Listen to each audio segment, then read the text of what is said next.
I will.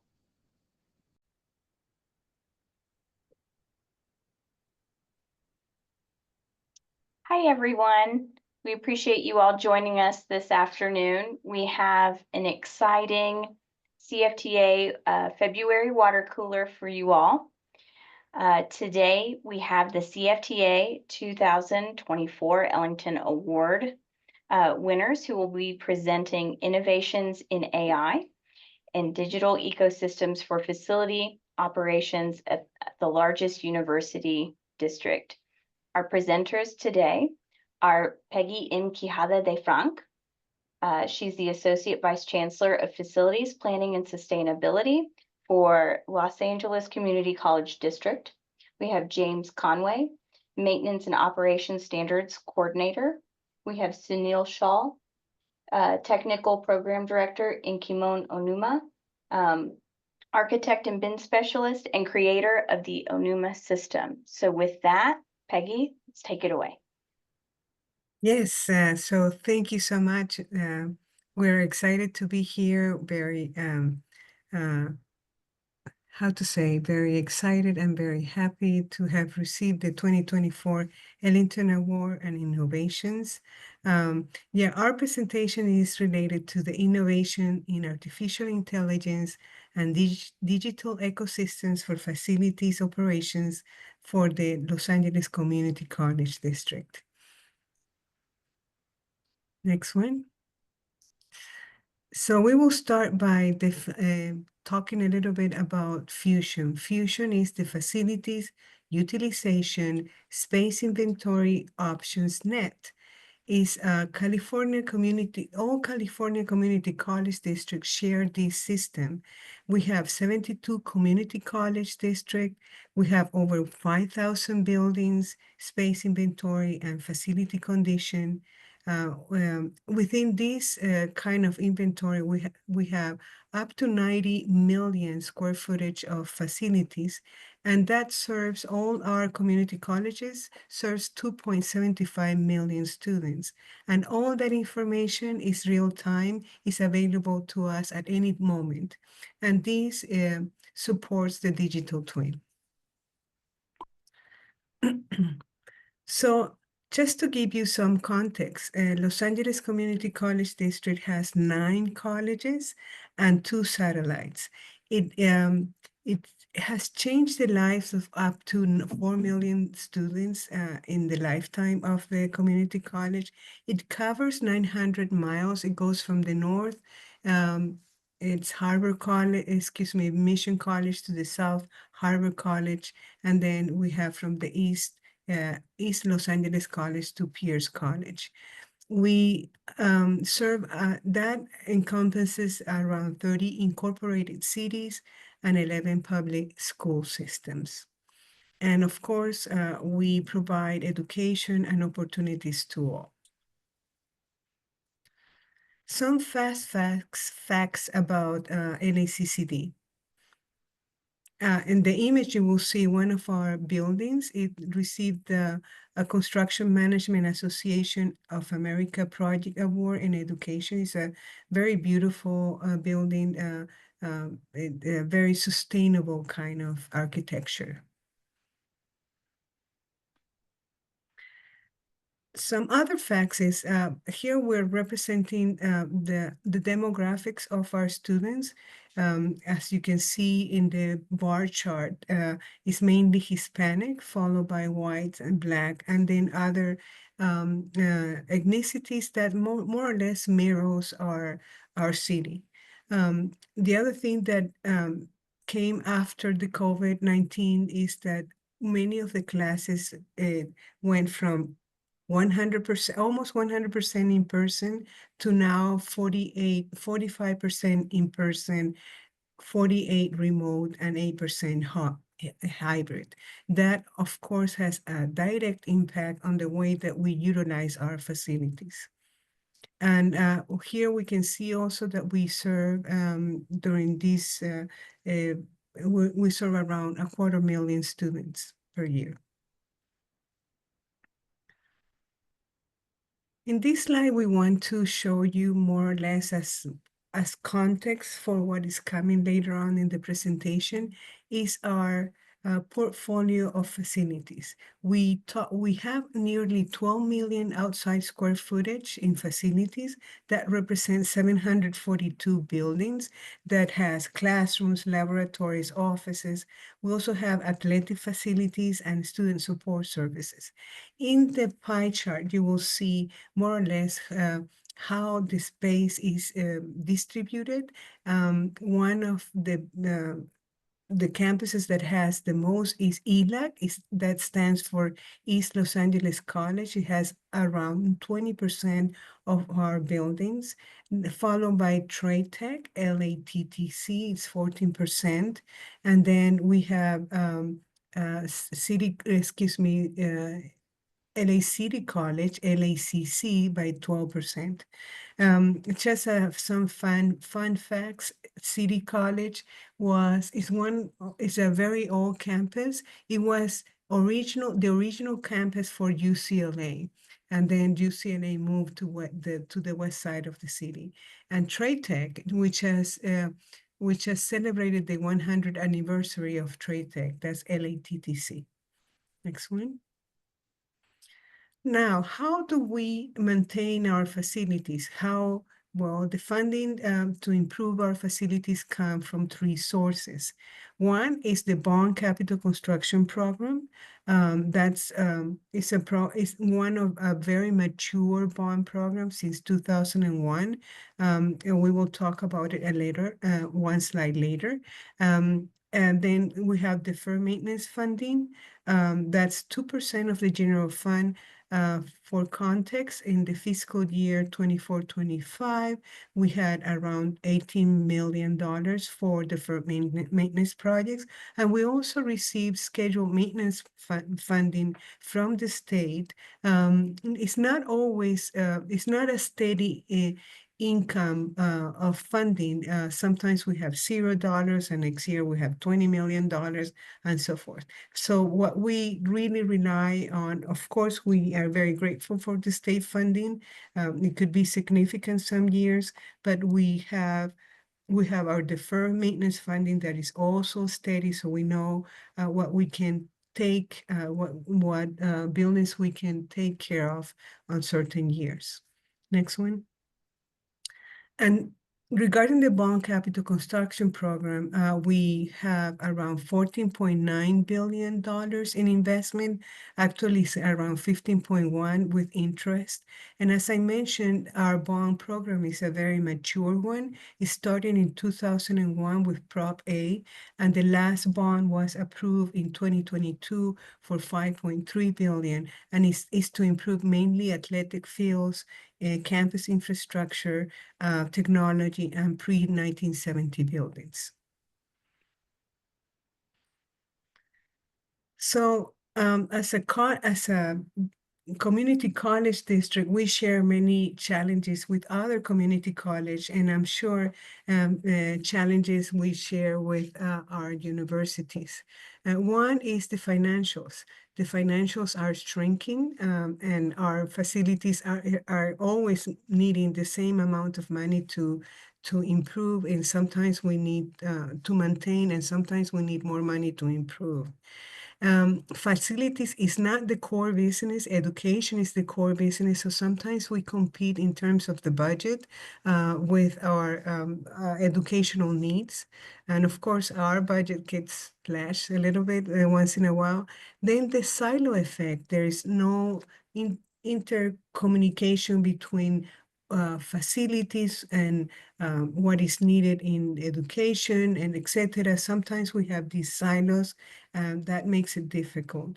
Asset management is also a challenge. The requirements, there are always new requirements. Technology, we are really slow in adapting technology that could be useful to improve the way that we do business.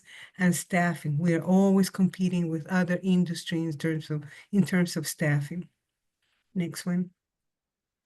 So one of the things that we're very proud of is the total cost of ownership, the way that we take the total cost of ownership. Of course, total cost of ownership has different definitions, but within our limitations or our challenges for us is all costs associated with the operation and maintenance of an asset from planning to disposition, but we also see it as an essential tool for the capital cost decision-making for the bond construction program. Next one.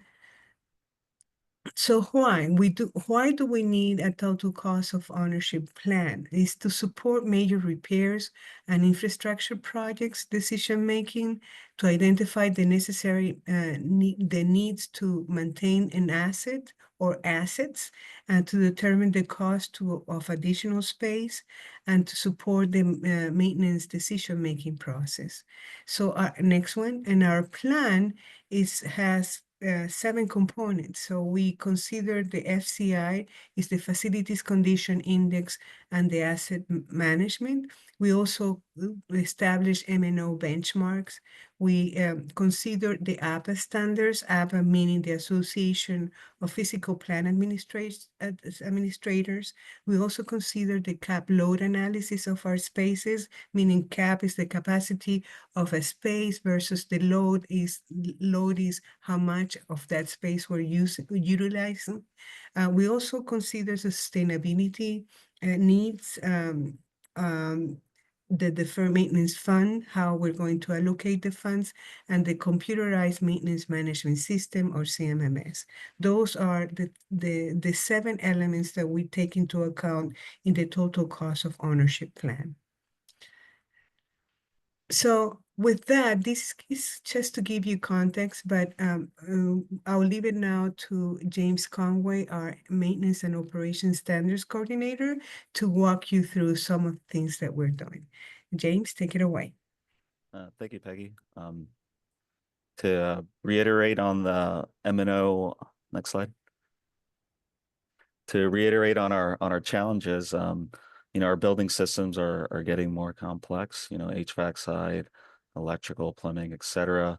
Everything's going IoT. We're requiring our M&O staff to become now IT experts, but also become sustainability experts, security experts, etc. All that while staff and labor costs and material costs are going up, and we're required to do all that with our kind of stagnant budgets. Next slide. One way to deal with all those challenges is M&O innovations, and the primary one is our new computerized maintenance management system. We implemented a few years ago. We're up to 77,000 work orders on the new CMS system, which is at a low cost and a very minimal staffing admin requirement to manage the system. But the system has a lot of functionality. It's connected to Fusion Space Inventory System, to our BIM models, and to our GIS. And we provided mobile tablets to our technicians to complete the work orders. The cornerstone of the system is the live connection to Fusion. Fusion is a state inventory system where all the community colleges in the state have to report their space inventory, which includes all their buildings, all the spaces in those buildings, and what type of space are they? Are they office, classroom, lab, etc.? We've enhanced that space inventory connection by using our student interns to create interactive floor plan maps to see all that information. And then once those maps were completed, we added all of our asset inventory to all the spaces for asset management. Along with the space inventory connection, we also are leveraging the other modules in Fusion, such as the planning module, the project module, and the schedule maintenance module. And all that is interconnected to those interactive floor plan and campus maps. Now, we open the system to everyone at our colleges, not just the technicians. Faculty can easily, next slide, can easily use their mobile device and use the interactive maps to request a work order. And then that work order goes to our technicians, which have tablets that can see those maps and quickly go to where the problem is and take care of the issue. And that's also resulted in more accurate dashboards for upper management to improve efficiency with our staff. And a good example of this, which is our custodial planning tool. You know, with the hybrid schedule, we've leveraged this to connect to our SIS class schedule, and now we have daily customized cleaning routes that are allowing our custodians to be more efficient and do the day-to-day cleaning, customized routes as opposed to doing kind of your typical, you know, fall and spring semester static cleaning routes. And all this is falling up to the future, which to no surprise is artificial intelligence. There's a lot of data.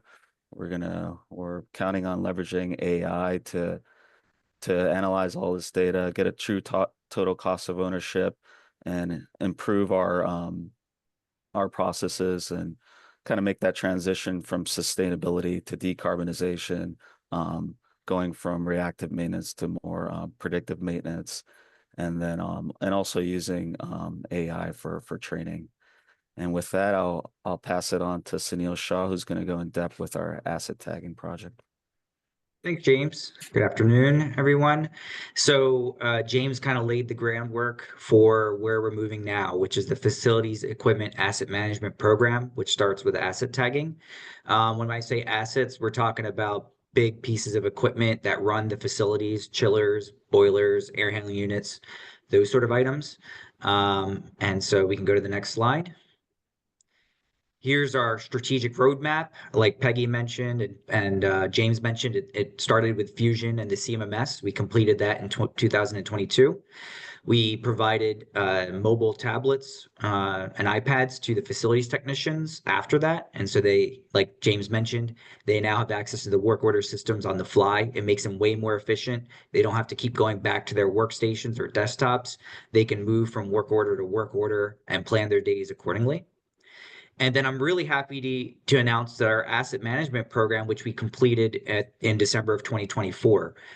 When we got the Ellington Award, we were still midstream, but I'm happy to report that we actually completed it on schedule and $50,000 under budget. So we're really excited about that.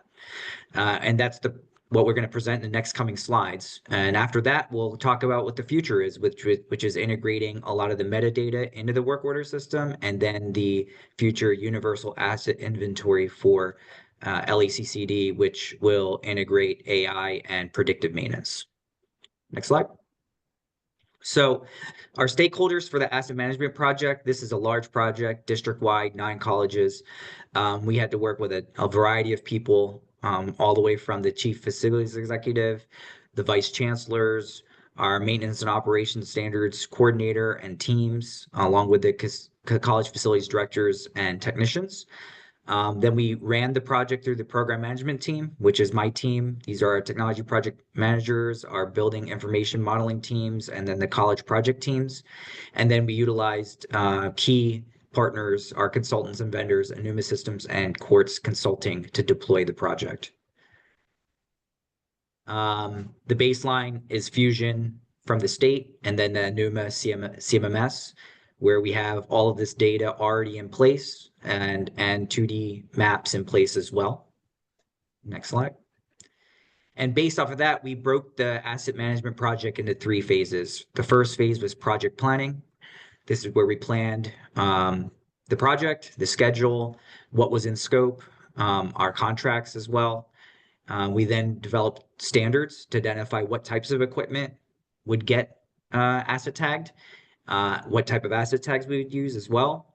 And then we moved into phase 2, which is performing site surveys to confirm the locations of where those assets were and validate that those locations were in the CMMS and that they were in through Fusion, and resolve any sort of discrepancies. And then after that, we actually performed the asset tagging. And then phase 3 was deploying the asset app, which would go out to the iPads and give access to this data to our facilities technicians. Next slide. So phase 1, here you can see the variety of equipment that we selected to be as part of the base scope. I kind of already mentioned a couple, but you can also see there's tanks and fans and fume hoods and boilers, things that need maintenance. And if they break down, it's going to cause a disruption. And the idea is to make sure that these assets are in the system. We're doing preventative maintenance, and if there's an issue or a question, the facilities folks will have access to data on their tablets to quickly assess and figure out a solution. Also on the bottom right, you can see an example of the asset tags we used. We looked at a variety of technologies. We looked at Bluetooth, RFID, and we settled on QR code. QR is a very simple, easy to use technology. It's mature at this point, and any device can get access to this data. And then also we had to decide on the tag itself. We looked at a variety of different options. We looked at labels. We actually looked at reclaimed wood, but we settled on a metal tag. The metal tag, this is Southern California. It's very hot, very sunny. So the metal tag has a 25-year lifespan and wouldn't wear away, and they were pretty low cost. So we were able to go with that selection as well. Next slide. Here we got some pictures. On the top left, you've got a condenser unit on the rooftop. You can see there that the tag is affixed through an adhesive to that condenser unit. The middle picture, you've got a reduced pressure zone. This one didn't have a flat surface, so we had to hang the tag using a metal wire. And that's the way we installed it there. And then finally, we've got our partners in Quartz Consulting Group. They're the ones you can see there that went out and did the asset tagging and helped us develop the solution to integrate with the CMMS. So now our facilities technicians, they have access to the spaces, they have access to actual assets within those spaces. And then if you look to the right, you have some data. You can see the actual asset, the serial number, the location, the manufacturer. So this is a huge help to them. They don't have to go to a drawer somewhere or find it on a USB stick, or 10 years ago, CDs were still being burned. We don't even have CD players anymore, but now they have it all in the cloud, accessible to them on their tablets. Very useful and efficient, and it lets them do more with less. Next slide. So I do want to share with you what that asset app looks like. We got a quick video here that I'm going to talk through. You can see here's an iPhone. We also have these on the tablets as well. There's an app that they all have. They enter into the app. There's a button at the top that allows them to scan the QR code, so they can quickly scan the QR code. And so you got it scanned, and now you've got some basic asset data shown. In this case, this is a mechanical Temtrol air handling unit. It's located in the mechanical room. And then we have some metadata that we've included. And in this case, we've got a brochure and we've got a cut sheet. So if they wanted to find out more information, they can click on that PDF. It'll load up, and now they've got the documentation that they need. This documentation can be a variety of things. Right now we're integrating warranties, manuals, contact information for who installed it. And there's a variety of other information that we're looking to integrate into the system into the future. So what's the future looking like? This is pretty exciting. As Peggy and James mentioned, we are looking at how we can leverage AI, how we can move forward with predictive maintenance to do more with less. As James mentioned, we do have some budget constraints. And then going towards this universal asset inventory. So we're in the early planning stages of this, and we did want to share with the CFTA and the audience here what anticipated challenges we're going to have and how we look to solve them. So we're actually completed with this step. We have a lot of old assets out there, 20-year-old assets, 25-year-old assets, and there was limited asset data. So what we did was we leveraged our interns. We have a paid internship program, and we utilized them to go out and research the products that are out there, the assets that are out there, and then Google and utilize their resources to find what data was available. Some of those assets, some of those companies no longer exist. Some of them are just very difficult to find. So we used our future architects and engineers to help research and get us the input we needed so that we could start inputting some of this data into CMMS. Next slide. So really now we're focused on the new data. As Peggy mentioned, we've got a big building program, $15 billion program. We're renovating, modernizing our facilities. And with that, we're going to get a lot of data from our architects and our contractors.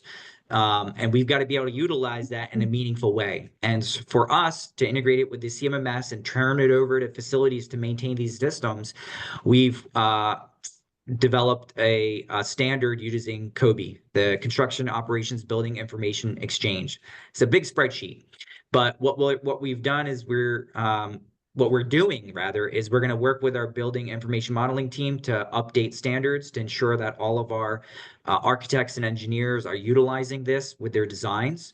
We're going to require them as part of the Revit file to fill in some key information that we need and the data we need for maintaining these facilities.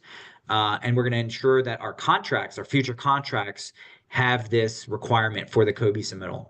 And then finally, we will collaborate with the community as a whole, the architecture, engineering, construction community, to ensure that they understand what the vision is for Peggy and her team, what the district's going towards, and why this is a valuable and important asset for them, and how we're going to use it to maintain the facilities. So we're going to meet with those guys as well. Move on. And then the final issue that we've kind of challenged that we foresee is user adoption from the facilities technician side. Of course, we're going to provide training and plenty of materials for them to digest. One of the issues with technology, especially when you're on these rooftops, is they may not have Wi-Fi there, and we do require Wi-Fi for this. So we will be enhancing the Wi-Fi coverage throughout the district as well in these mechanical spaces and facility spaces. And then we're going to, stay close with the facilities group, monitor their usage, their experience, and of course, identify ways to improve. Next slide. And so with that, we have further innovations in AI. So I'm going to turn it over to Kimon to bring about this discussion. Thanks, Sunil. I'm going to play a short video first. If you can give me a thumbs up if you see it, make sure it's working. The largest community college district in the U.S. has over 72 districts and 5,000 buildings. Managing data was a challenge. In 2011, 16 colleges funded Fusion. The Foundation for California Community Colleges has maintained Fusion since, and it made it openly accessible to all districts, bringing value to many users.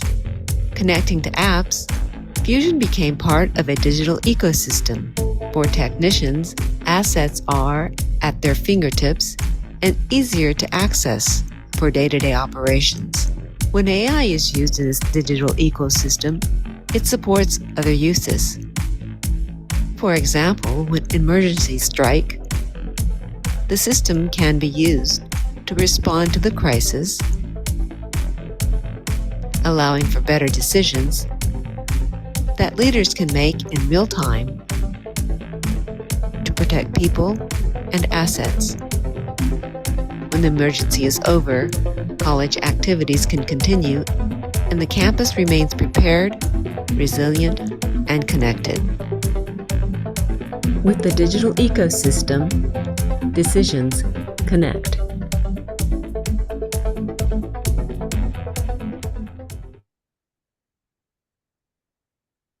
Okay, so let me find the screen where we're back. Can you hear me okay?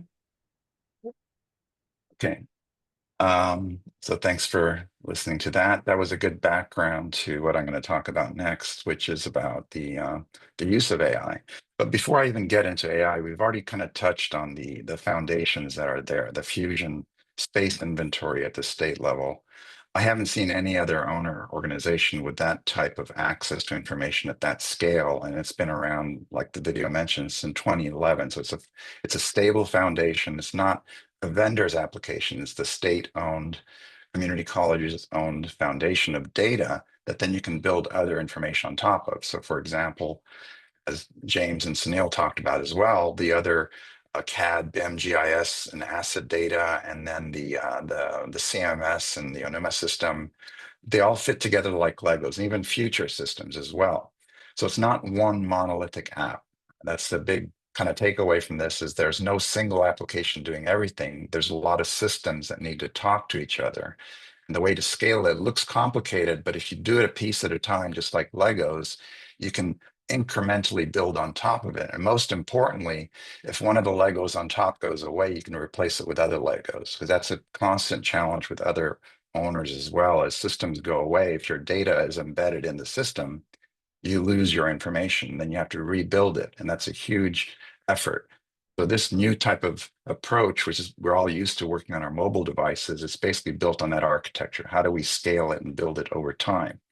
The reason this is important for AI likes structured information. It likes information. Obviously, you can ask it questions and it can give you all kinds of answers and hallucinations. But if you're using your own data, it can give you answers related to your questions. So in the case of LACCD, the floor plans that we keep talking about are kind of the anchor. The data about the floor plans, I am room 101 and I'm a laboratory or a classroom building, and this is how many square feet I have. How much janitorial effort do I need to do to clean this floor, for example? It's another system talking to that shape of the space, the square footage of the space, and the maintenance of the floor plans. The maintenance of the floor plans as information changes. If the room number changes, the room name changes, it's maintained in Fusion and it's immediately through the web API, it updates the floor plan. If the shape of the space changes, you can even go in, if you have the right authority level, you can actually edit the shape of the space directly in the web interface, which then gives you immediate access in the CMMS or other applications. So that's critical. So if you feed this information to AI, AI knows where the space is, where the building is, where the geospatial location is, and any other data or attributes related to it. So as we described earlier, it's a large area, 900 square miles with a lot of buildings, 742 buildings out of the 5,000 that are at the state level. Other districts are also using this as well.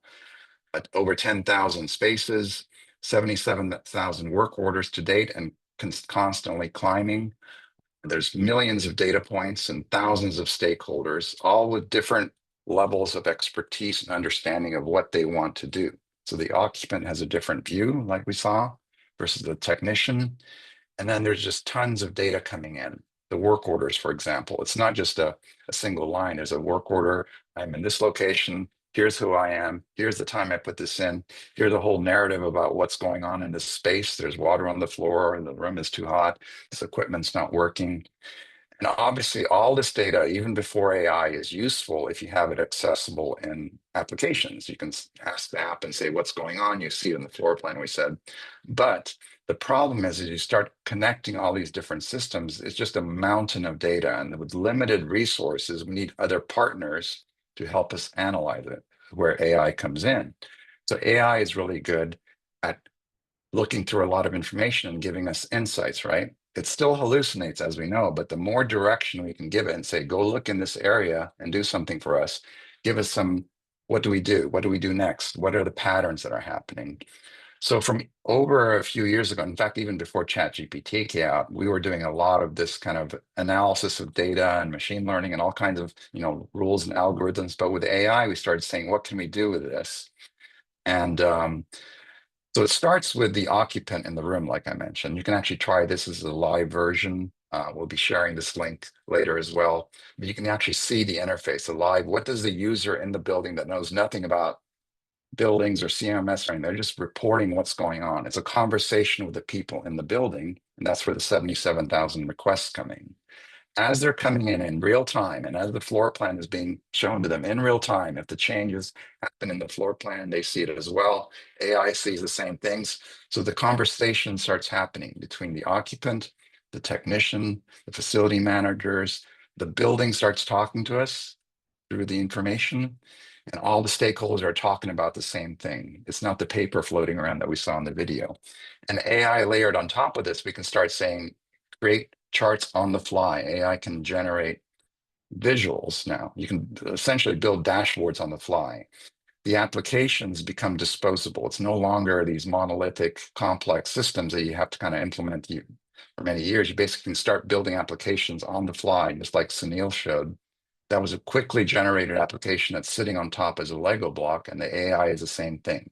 It's sitting on top of the information, and we can start having a conversation with the data. Show us the patterns across the whole portfolio or in one building.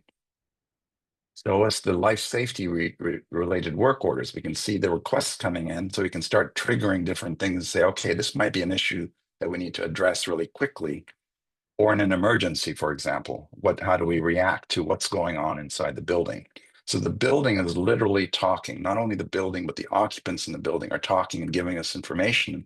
AI is using that to give us these pattern recognitions and actionable insights to reduce the total cost of ownership, like Peggy mentioned, across the portfolios. This is cutting across. It's not just one building. And this is, as an API sitting on top of the data that we showed earlier, it's happening in real time. You can literally see things happening as the building changes, as the work orders come in. Give us the sentiment of the occupants. They're writing sometimes whole narratives about what's going on inside their building, so we can see kind of a pattern recognition thing of, we're getting some negative sentiment in these buildings. Well, that probably tells us something. Either somebody is very vocal in that building or something's really happening there. What patterns do we see? So you could see it's a conversation between the stakeholders and AI and the systems. A lot of this stuff also, even if you take AI is there's a lot of buzzwords about AI, but essentially it is looking at the data and doing something with it. And that could happen even before AI was around. But with AI, we can do things like this, have queries and give us patterns and have this conversation literally with using the chat tools. And we've used a lot of other tools as well, but this is one example, just using ChatGPT. And this is even from a few years ago when we first started testing it. Total cost of ownership. If you start saying we have all this mountain of data, we have the BIMs and the GIS and the floor plans that we talked about, now give us patterns relating to square footage and the requests that are coming in. What's the commentary? What should we be watching out for?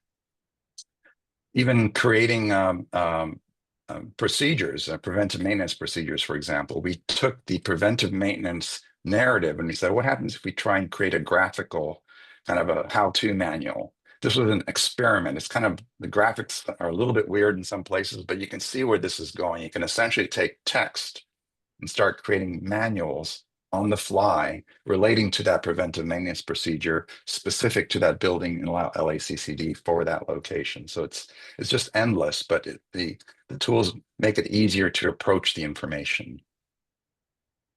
But one other thing that is new since the FTA, in fact, we've been doing this for a while, but it was not presented at the conference. I want to talk a little bit about AI agents.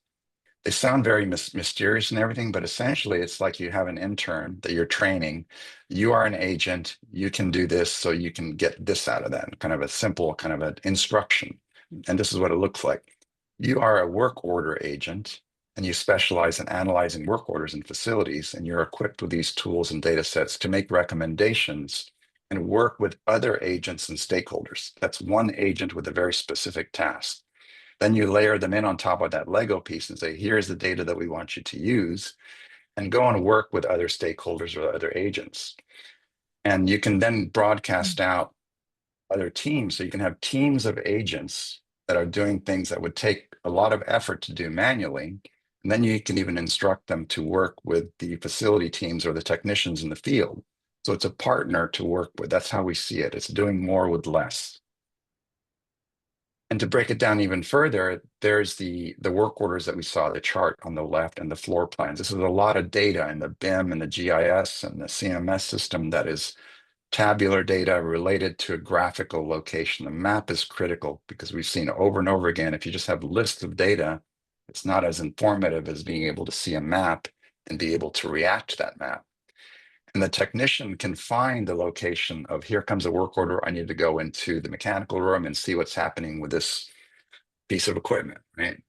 The asset manager can see the technician, actually, they can follow it because it's all real time. You can see things lighting up on the plan and the map as things start happening. Then there's other kind of data like maintenance procedures or operation manuals that are PDFs, thousands and thousands of pages of PDFs, even old ones from years ago, as James and Sunil talked about, that are important and cataloged and related to the asset. Here's an air handling unit. Here's how you maintain this air handling unit on the roof. So there's two things. The one on the left is structured data, lists of information. Basically think of Excel files and lists of spaces and the associated floor plans with it. The one on the right is called in AI speak, it's called a vector database, which has unstructured data, PDFs and other information, more complex, but still valuable information.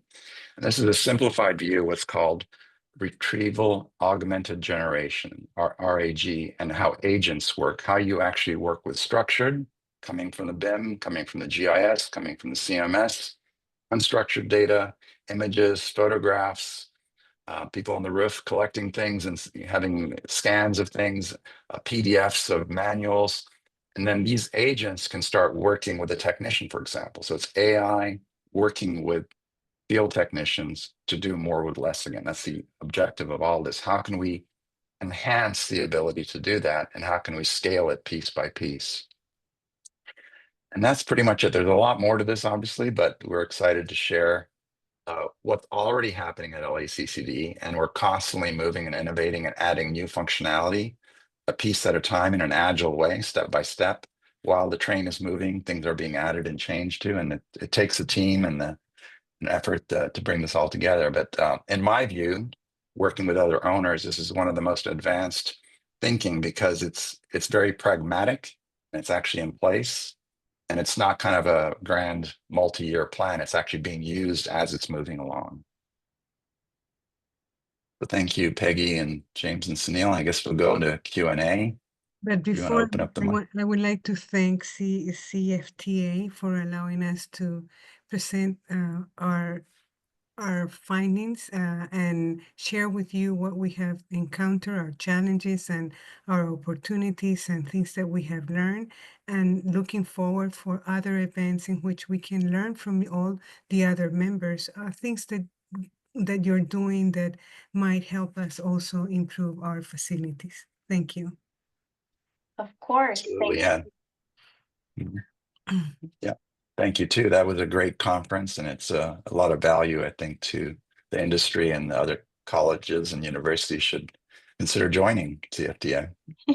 Yes, thank you.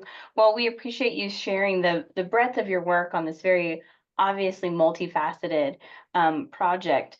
What I'd like to do, if we can, there's a couple questions in the chat that I would like to propose to the group and then open the floor for additional questions.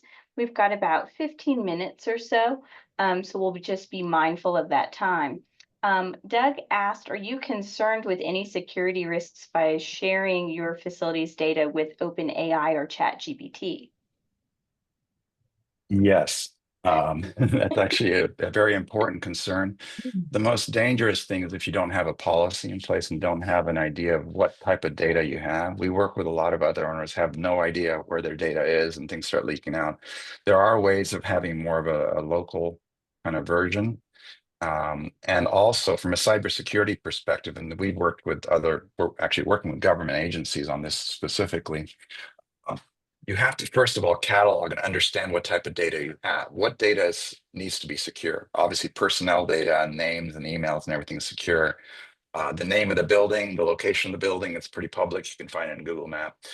So that's the biggest challenge before you use AI even. And in fact, if you take AI out of that question, that security issue is already there right now. And it's actually getting worse and worse because AI is starting to be used with these unknown data sets. And then sensors start getting added to it. And then there are gateways all over the building with sensors connected to each other. You don't know what those how they're talking to each other, for example. So that risk exists already, and it's absolutely increasing in every single owner's organization. With AI, if you have a strategy in place, it can actually help you understand and secure it more. But you definitely have to have the overall architecture understood and built from a perspective of having these connections, that you're understanding how they're talking to each other. We can have a whole session about cybersecurity, but yeah, that's a great question. Thanks for asking. Thank you. Abraham also asked, and this is the last question in the chat, if your new people or your technicians don't know or understand building locations, does your information help with a walk back position or directional assistance for wayfinding? James, you want to take that? Sure. So Yeah. that's an added functionality that we're in the works on. We have over 600 buildings, and when you count the levels for each building, that's over 1,000 floor plans. and we're managing all those floor plans with interns. So we're in the process of upgrading those floor plans to allow to load those floor plans in, software like maybe Esri Indoors, where you can use that type of functionality. Great, thank you. Well, we'll open it up to the floor. If you will do me a favor and raise your hand as you have a question, and then I'll call on you to help facilitate for the sake of time.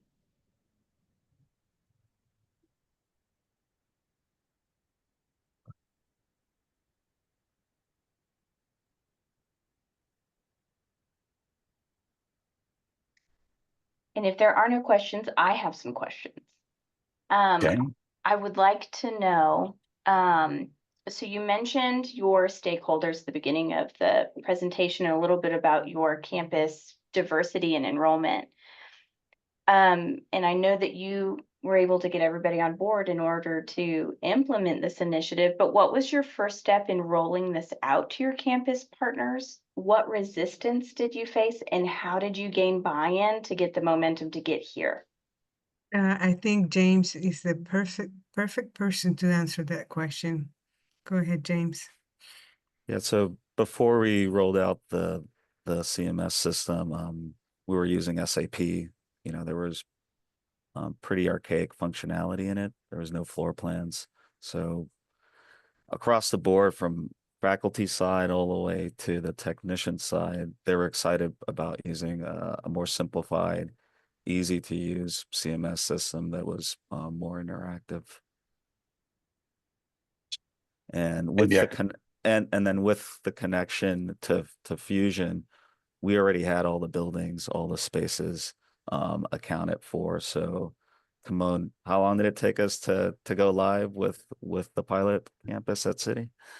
I think it was a month, yeah, because everything was there. We have to build it from the ground up, which is important. And again, the location, like you mentioned, the map was important because people recognize, okay, that's my building. I can do something with it, which kind of relates to the question we had earlier from Abraham. But yeah, that's there's a lot of complexity in the background, but it's not easy to create a simple interface. It's easy to create a very complex interface and have somebody trained for a month. But our goal here was we wanted to hand somebody the interface that you saw earlier for the work request. There's zero training in that. It's like calling up an Uber. And when you call up an Uber, you have a map. So you say, I'm on this corner. This is what's happening. I need a ride, right? It's basically 1, 2, 3, boom, you're there. And that is the request form. Then as you get into the technician form, like you showed earlier, James, then yeah, you need a lot more to it, but it's still kept very simple. So you see every one of these interfaces, we said, how do we keep it as simple as possible so the technicians can respond to the request? So the request comes in simple.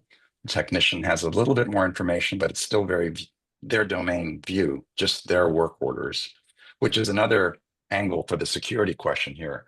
Everybody doesn't have access to everything. It's very specific to who are you, what should you see.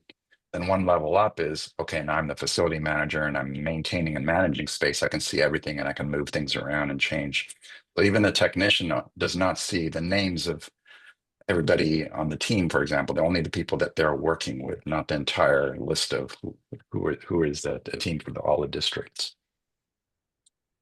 Like that in something. So when we started this project, from a selection point, we developed a steering committee, representatives of facilities, technicians, administration, and then James kind of developed the full list of potential solutions. Working with them, we shortlisted, we did demonstrations, we looked at the tablets and also did demonstrations there, and that helped us. And this is a public entity, but that helped us get to the functions and features that we're looking at. And then we went through an RFP process to make the final selections. Fantastic. I don't see any hands raised. So, oh, Doug also asked, do you provide all of your technicians with tablets? And if so, what's the preferred model? Yeah. You mind if I answer that, James? Yeah, go for it. Yeah. So that's a great question. So we went through a couple different options early on, and I'll just preface it before I answer the question. We looked at watches, we looked at phones, We looked at mini tablets, we looked at larger tablets, and based on the requirement for mobility, based on the size of the screen needed to look at floor plans, we ended up on the iPad mini. It was easy enough to take around. We also, James, maybe you could talk about some of the accessories that we went and looked at as well, but it seemed like that was the best solution for both the functionality, but also keeping it mobile. Yeah, we went with the mini with the OtterBox protective casing. I do recommend if you can afford it, add the cellular data, because there are some spots where maybe your Wi-Fi doesn't have access to that, and the cellular would work. Great, thank you. Deke asked in the chat, do you have any metrics defined to allow you to measure success of this project? So Sunil, do you want to talk about in the lack of or the metrics that we have? Yeah, absolutely. So we have a variety of metrics that we measure on the program management side. We have a baseline schedule, a baseline scope. We have risks and issues. And so we establish them at the beginning, and then we do a monthly reporting on each of those to make sure we're where we're at in terms of schedule, in terms of spend, and how we're mitigating our risks. So we do define them early on. If we need to rebaseline them, in this case, we actually didn't need to rebaseline them because it worked so smoothly. We were actually finished ahead of schedule. That's kind of how we measure our success from a project perspective. Yeah, for me, it's the PMs. Getting more PMs done and getting them done in a shorter time period and not having the lag time. Thank you. So I want to turn the table on the group a little bit. So I want to ask everybody on the call if there's any institution who is in a similar project now or has completed something similar, moving to a BIM model, that can share their experience related to what LACCD has put together.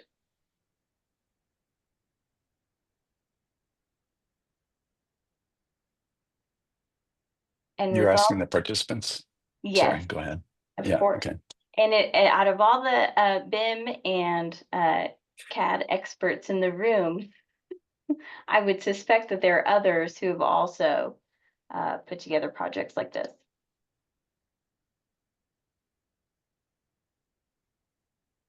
Because if there isn't any response that I could give some background, there are other, we're just talking about LACCD here, but there are other districts throughout the state that are at different levels of maturity, but essentially the same endpoint where they would have plans and CMS.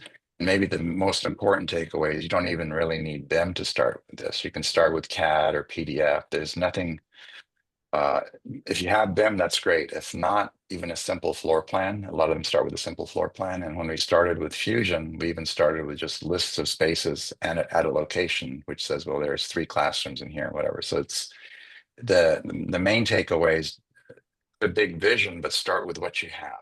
Don't get too caught up with, well, we need to BIM everything or we need to GIS everything. Just start with what you have and you can build up incrementally the Lego approach. Yeah, and for us, this kind of slide kind of tells you what we did is we created a lot of phases. That first phase was just being comfortable just to even use the work order system. We didn't put any assets in there yet. We didn't even do the mobile yet. Just get comfortable using the system, just closing a work order. And then after that, then we added the mobile device. Now get comfortable with the mobile device. And once all that was completed, then we started getting more complex and added the assets.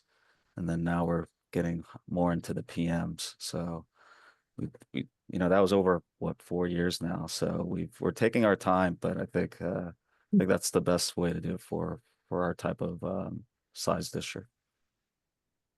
Great, Devon, you have your hand up.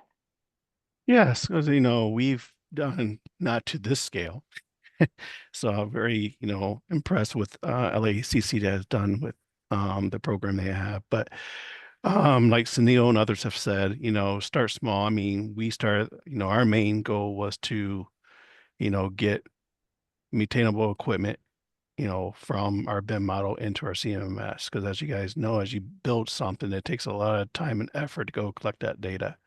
So, a quick, easy fix for us was somehow to be able to link the two databases, the BIM with our CMMS to be able to push and pull information back and forth. So that was something we did on a, smaller scale. So, when we get a new building, we can push our room numbers into our CMMS so that when people move in, they can create work orders. And same thing, we can push equipment data from BIM into our CMMS so that our um, our PM scheduler can start, creating their PMs for all the equipment. So that was the smaller scale that what they're doing, but it was one of the steps. And so that made it very easy because there's a lot of information that you have to gather. And to me, you put all that stuff into your CMMS is very timely, time consuming. So Yes. Well, we've got about 2 minutes left. Kimon, James, Peggy, and Sunil, we really appreciate you all sharing this again with us. This is very insightful and definitely a goal for several of us to meet. So Devon, I'll hand it over to you, and you can close us out. yep. And once again, same thing. Kimon, Peggy, James. Thank you guys. Very impressive. I'm glad to hear the stuff that you guys are doing. For all the people that did join us, thank you for taking in time out of your guys' busy schedule to, see what our, campus members are doing.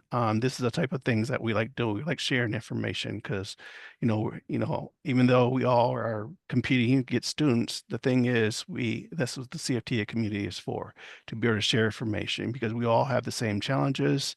And how better than to work with your colleague to learn what they're doing. So one of the things I just want to mention, I know this particular water cooler was open to non-members and members. So for those of you that are not a campus member, you found this information very helpful, insightful, please consider joining CFTA. So we will be reaching out to you after this presentation just to let you know if you guys found this information helpful, join our CFTA community because like I said, this is all about us sharing information with each other to learn what we can do to, get over some of these hurdles and some of these challenges that you may be experiencing because we do have, people that are experts in this and we do have business partners going to kind of help us achieve some of the challenges that we have. So they're part of this community as well. So I just kind of want to throw it out there.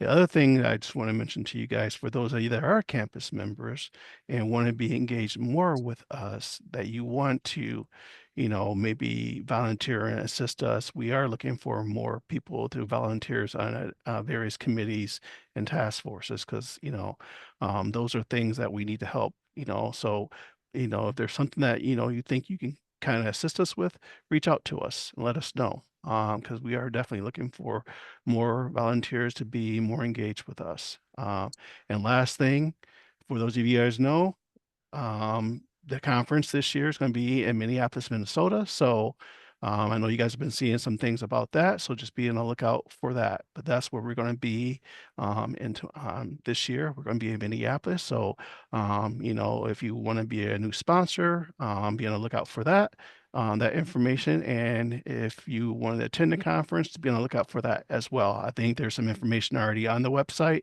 that tells you about what the room rates are and, gives you kind of a schedule at a glance. So, if you want to get that information for your budgeting purposes, get that, that information is there for you. They kind of, the planning your trip and things of that nature. So once again, Peggy, James, Sunil, Kimon, thank you guys. Great presentation. And like I said, if you guys have any questions, please follow up with us. Thank you very much. And I think we're all set. So thank you guys once again. And we look forward to seeing you guys at the next water cooler. Thank you. Thank you. Yeah, for hosting. No problem.